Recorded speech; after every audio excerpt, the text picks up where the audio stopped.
हीयस्तूयते स्तुतिगणे निपुणे रजस्तम्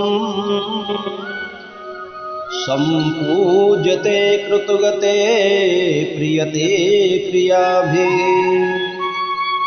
तं सर्वकर्मफलदं निजसेवकानां श्रीमद्विहारिचरणं शरणं प्रपद्ये। श्रीमद्विहारिचरणं शरणं प्रपद्ये।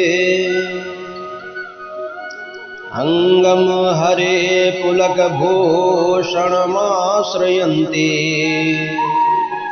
भृङ्गाङ्गनेव मुकुलाभरणं तमालाम् अङ्गीकृताखिलविभूतिरपाङ्गलीला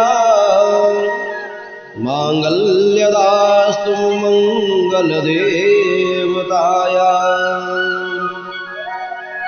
महालक्ष्मी च विद्महे विष्णुपत्नी च धीमहि तन्नो लक्ष्मी प्रचोदयात्। आप सभी को जय श्री राधे, जय श्री कृष्णा। पावन धन त्रयोदश पर्व की आप सभी को हार्दिक शुभकामनाएं।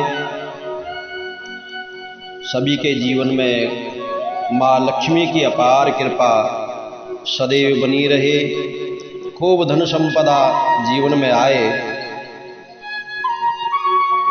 आइए आज जानते हैं कि धन त्रयोदशी की पूजा इस सनातन धर्म में क्यों की जाती है। आजकल पूरे पर्व के दिन चल रहे हैं और आज पावन धन त्रयोदशी का पावन पर्व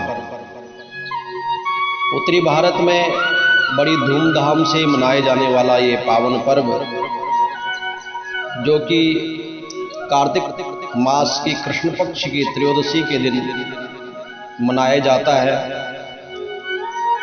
इसको धनतेरस के नाम से भी जानते हैं, धन त्रयोदशी के नाम से भी जानते हैं। इसके लिए कई कथाएं शास्त्रों में वर्णित है कि क्यों धन त्रयोदशी को पूजा जाता है। समुद्र मंथन के समय जब अमृत कलश को लेकर के धन्वंतरी भगवान प्रकट हुए तो उस दिन भी पावन त्रयोदशी का दिन था। तो धन्वंतरी भगवान के रूप में भी इस पावन पर्व को मनाया जाता है। अनेकानेक और भी कथाएं वर्णित है। कुबेर जी का पूजन भी इस दिन किया जाता है। एक बहुत सुंदर प्रचलित कथा है। एक समय भगवान विष्णु अपने भक्त के ऊपर कृपा करने के लिए पृथ्वी लोक पर आ रहे थे। तो माँ लक्ष्मी की जिज्ञासा हुई। माँ लक्ष्मी ने कहा कि नारायण, मैं भी आपके साथ चलूंगी। माँ लक्ष्मी को भगवान विष्णु ने कहा, तुम मेरे साथ चलो तो जरूर, लेकिन कुछ शर्त है। अगर तुम उन शर्त को स्वीकार करोगी तभी मैं तुम्हें साथ में लेकर के चलूंगा। माँ लक्ष्मी ने भगवान नारायण के शर्तों को स्वीकार करके कहा, नारायण आप बताइए क्या शर्त है। भगवान ने कहा, पृथ्वी पर ले जाकर के मैं तुम्हें उस जगह पर नहीं लेकर के जाऊंगा जहां मैं जा रहा हूं, तो तुम्हें उसी जगह पर ही स्थित रहना पड़ेगा जहां मैं तुम्हें आदेश दूंगा। भगवान विष्णु की शर्तों को स्वीकार करके माँ लक्ष्मी भगवान नारायण के साथ इस पृथ्वी लोक पर पहुंची। भगवान विष्णु दक्षिण दिशा की ओर निकले। माँ लक्ष्मी से कहा, मैं कुछ ही क्षण में वापस आऊंगा, तब तक लक्ष्मी तुम यहीं पर ही विराजमान होकर के मेरे इंतजार करना। माँ लक्ष्मी ने उस समय तो हाँ कह दी, लेकिन मन में एक उद्विग्नता, मन में एक जिज्ञासा, मन में एक अभिलाषा कि आखिरकार भगवान नारायण ने मुझे यहाँ पर रहने को क्यों कहा है। और उस जिज्ञासावश माँ लक्ष्मी उसी रास्ते पर निकल पड़ी जिस रास्ते पर भगवान नारायण निकले। कुछ दूरी पर जब माँ गई, वहाँ पर देखा सरसों की खेत बड़ी पीले पुष्पों से सुशोभमान हो रही है। उस सुंदरता को देख करके माँ लक्ष्मी का मन बड़ा प्रसन्न हुआ। कुछ फूल माँ ने तोड़े और उन फूलों को अपने श्रृंगार रूप में अपने बालों पर लगा दिया। फिर माँ कुछ आगे बढ़ी।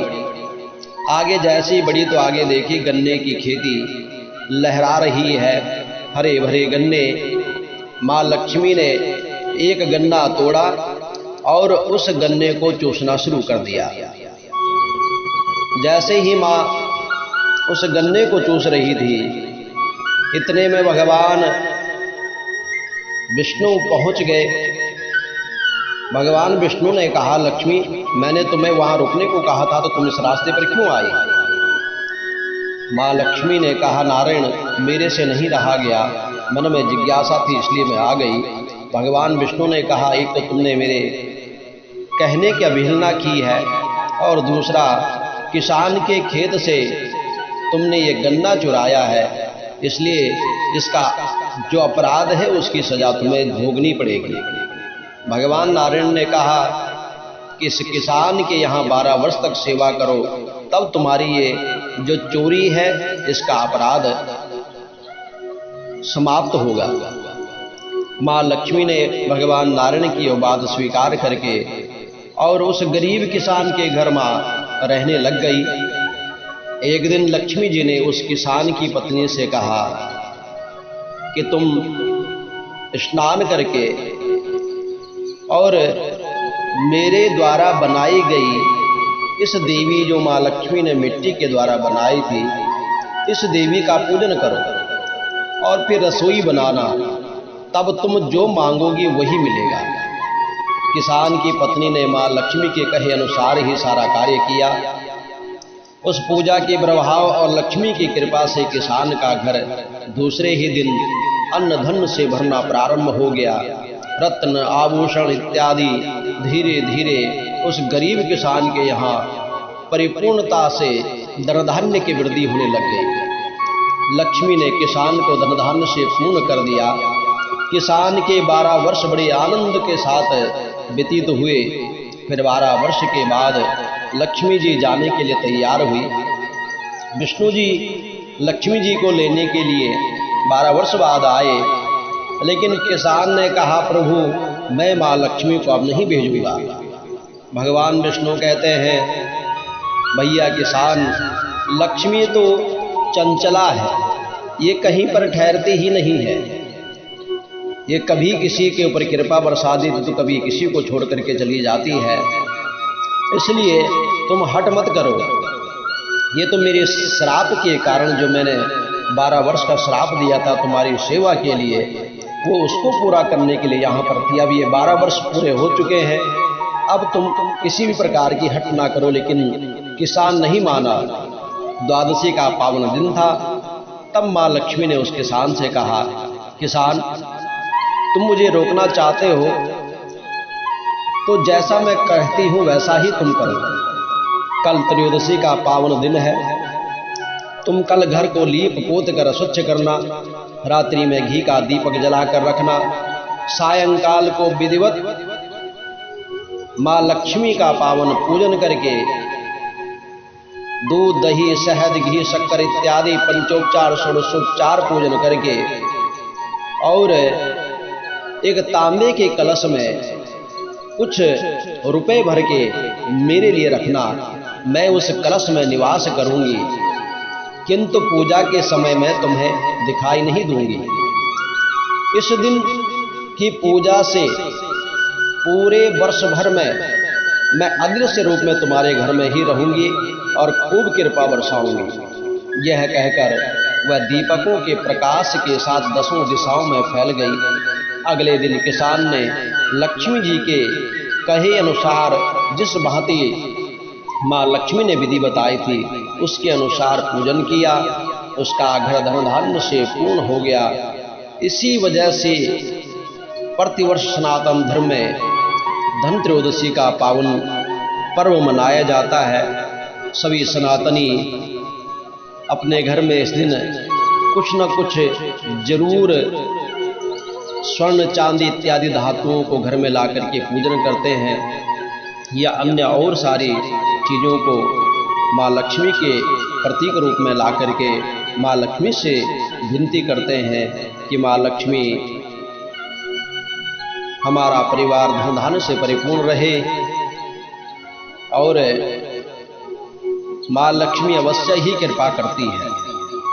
इन पावन दिनों में चाहे धन त्रयोदशी का दिन है, छोटी दीपावली या बड़ी दीपावली को अवश्य घर में पूजन करना चाहिए। व्यापारी बंधु सभी के सभी इन पावन पर्वों में माँ लक्ष्मी का विशेषतः पूजन करते हैं। दीपावली को पावन पूजन किया जाता है। और अगर कोई कनकधारा स्तोत्र का लगातार अगर पाठ करे या किसी ब्राह्मण से करवाए तो अपार धन संपदा का सुख उसको प्राप्त होता है।